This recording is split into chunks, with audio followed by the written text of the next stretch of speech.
What happens to a sacred, once-in-a-4-year ritual when it is handed over to a corporate boardroom that decides 90 minutes of football is no longer enough to feed its trillion-dollar appetite?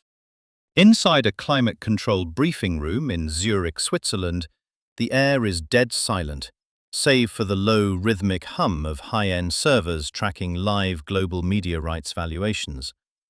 On the wall-mounted monitors, spreadsheets of projected broadcast revenues flicker in a clean, clinical blue, looking far more like a hostile Wall Street takeover than the preparation for a sporting tournament. For nearly 3 decades, international football operated within a masterpiece of pure mathematical symmetry. 32 teams, 8 groups of 4. The top 2 advanced, and the bottom 2 packed their bags for home. It was clean. It was unforgiving. It was beautiful. Every single 90-minute match felt like a razor blade held against the throat of a global giant. If a powerhouse nation stumbled even once in the opening week, they were instantly staring directly into the abyss of national humiliation and elimination. The world watched in a state of collective, breathless agony because the stakes could not possibly have been higher. But in the glass and steel boardrooms of FIFA, sporting perfection is an irrelevant metric. The only metric that matters is growth. Unending, aggressive, terrifying growth. This is the precise moment the beautiful game was fed into a corporate engine, transforming the World Cup from an elite summit of legends into a 48-team chaos machine. To truly comprehend how we arrived at a sprawling 104-match marathon spanning an entire continent, you have to look away from the grass on the pitch and look directly at the politics of the ballot box. When Gianni Infantino assumed absolute control of FIFA, he understood a fundamental, unspoken truth about football governance. In the Grand FIFA Congress, the vote of a tiny island nation with a single pitch carries the exact same structural weight as the vote of football royalty like Germany, England, or Brazil. Power in modern football isn't won by pleasing the elite. It is permanently secured by courting the periphery. Infantino's political masterpiece was a masterclass in cynical calculations.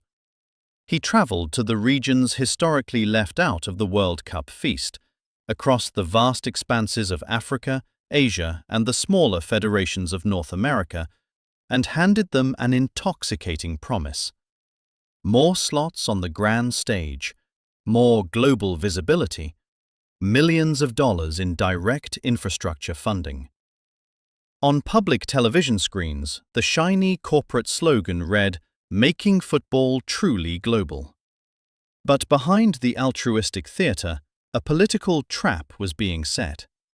By expanding the tournament field to 48 teams, Infantino effectively guaranteed the absolute loyalty of dozens of smaller federations, locking in his unchallenged power over the governing body while unlocking billions of dollars in new television broadcasting rights and corporate sponsorships. The sporting integrity of the tournament wasn't a priority to be protected. It was merely a chip, traded away at the casino table of global sports politics. When you explode a tournament footprint across 3 massive nations, you create a logistical monster that treats elite human bodies like expendable commercial cargo. Consider the sheer physical absurdity of the modern tournament schedule. A national team takes the pitch for a crucial high-intensity group stage match under the closed roof and crisp, chilling Pacific air of Vancouver. 4 days later, after a grueling cross-continental flight that completely shatters their internal circadian rhythms and crosses multiple time zones, those exact same players are dropped onto a pitch in the suffocating, heavy 95% humidity of Miami. This is no longer a pure test of technical football skill, tactical brilliance, or sporting genius. It has devolved into a brutal war of biological survival against jet lag, rapid climate shifts, and relentless corporate travel scheduling. The hidden, silent casualties of this massive expansion are the elite players themselves. They no longer arrive at the World Cup fresh, hungry, and at the absolute peak of their physical powers. Instead, they arrive completely hollowed out. Modern superstars are forced to endure a merciless 60-match domestic and European club season, pushing their hamstrings, tendons, and mental health to the absolute limit. When they step off the plane to represent their country, they aren't fine-tuned athletes, they are ticking medical time bombs. Yet the corporate ledger demands they play more matches, travel further distances, and recover faster, all to ensure that the television cameras never stop rolling for the global audience. The true depth of the chaos machine was exposed when FIFA's original panicking design nearly broke the tournament's competitive soul beyond repair. In their initial rush to accommodate the 48-team field, the architects in Zurich proposed a radical format of 16 groups of 3 teams. It sounded simple and efficient on paper, but it contained a catastrophic mathematical flaw that any seasoned football historian could have spotted instantly. In a 3-team group, the final decisive match is played between 2 teams who know exactly what scoreline they both need to advance to the next round. Meanwhile, the 3rd team sits helplessly in a hotel room, completely powerless to affect their own destiny. It was a direct, open invitation to collusion and match-fixing.